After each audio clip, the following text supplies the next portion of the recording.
Life is made up of moments, some we're more aware of than others for some reason. I'd like to take a few moments and share some memories and some voices of the past, some thoughts for today and the future for our special friends. First of all, let's remember Daniel Sullivan today, Greg's dad.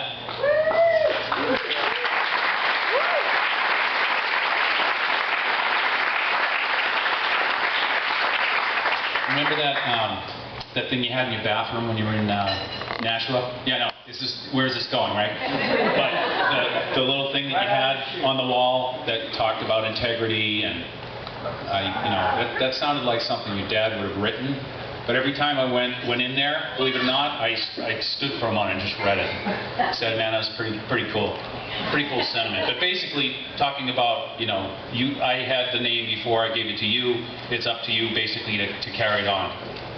And I can tell you, knowing this family, there's no danger in him screwing it up, or his kids either. This is a wonderful family.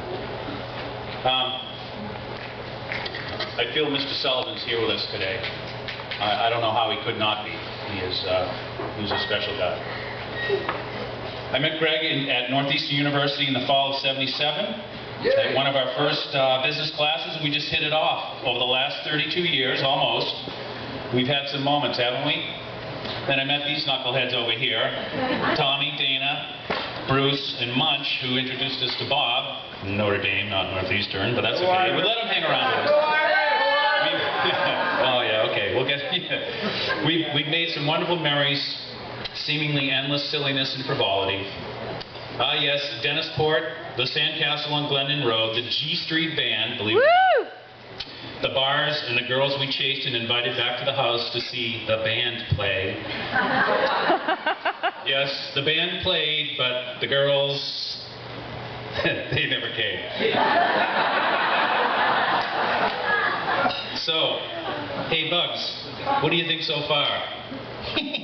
What a maroon. You and me, seemingly endless summer days on the lake. Countless nights watching the Red Sox or the Patriots falling asleep on your couch after filling our faces with pizza and one too many Molsons. You and I went to 5 Chicago Blues festivals. You were there with me in 1994, the moment I met Emily, my wife. Over the years, we spent countless days and nights together talking about sports, music, business, but love and women mostly. After all, all the time you were wondering, really praying over it, what would today ever come? For a while there, I thought we'd lost you. I'd call his sister and say, has anybody seen Greg? You were constantly on Match.com, looking for the one. I'm going, oh, please. Greg would meet a woman, and like Marvin the Martian would say, where's the kaboom? There's supposed to be an earth-shattering kaboom. The aluminum Q-36 explosive space modulator.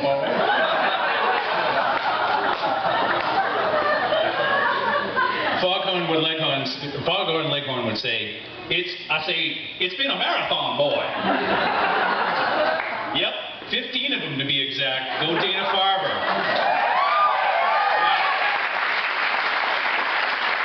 You don't mind a little pandering. I know, I'm cutting away from the band's time. They're looking angry, but anyway, hang in there. Hopefully it'll be worth it.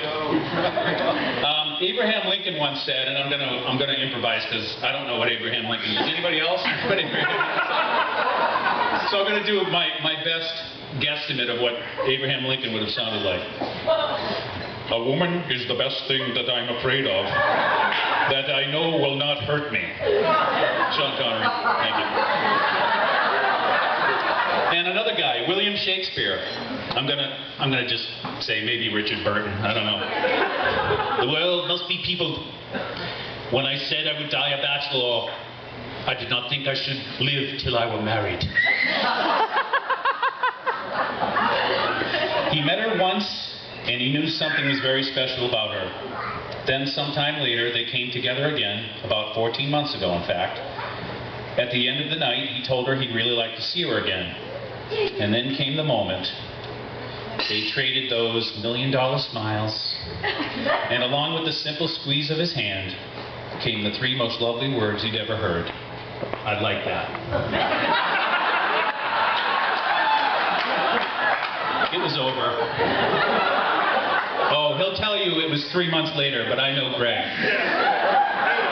On that particular night, in that moment, at 658 East Broadway, South Boston, Massachusetts, at a restaurant and bar, anybody know the playwright?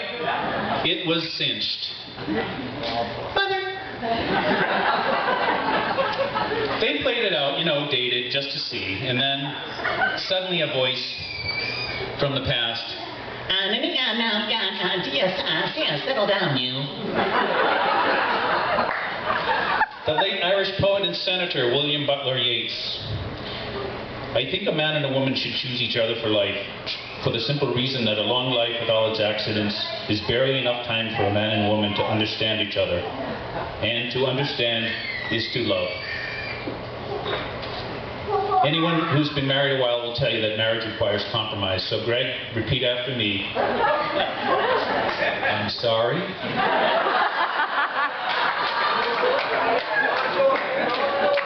It's my fault.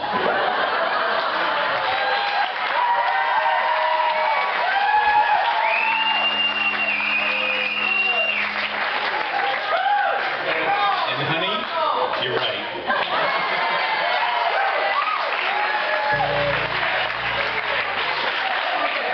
So we're going to invite Elmer Fudd over to say, congratulations, Greg and Stephanie. Well, Greg, it's finally time to rearrange the kitchen. Time for some remodeling. I found some interesting quotes about marriage in the future. See if you can pick up this voice, if I do it well enough. If marriage is the spice of life, marriage is the big can of leftover spam. Johnny Carson. Johnny! One of the best hearing aids a man can have is an attentive wife. Groucho Marx. Joyce Brothers. Marriage is not just spiritual communion, it is also remembering to take out the trash. Robert Frost wrote this, "Two such as you, with such a master speed, cannot be parted nor be swept away from one another. Once you are agreed that life is only life forevermore together, wing to wing and oar to oar." Abe Lincoln again.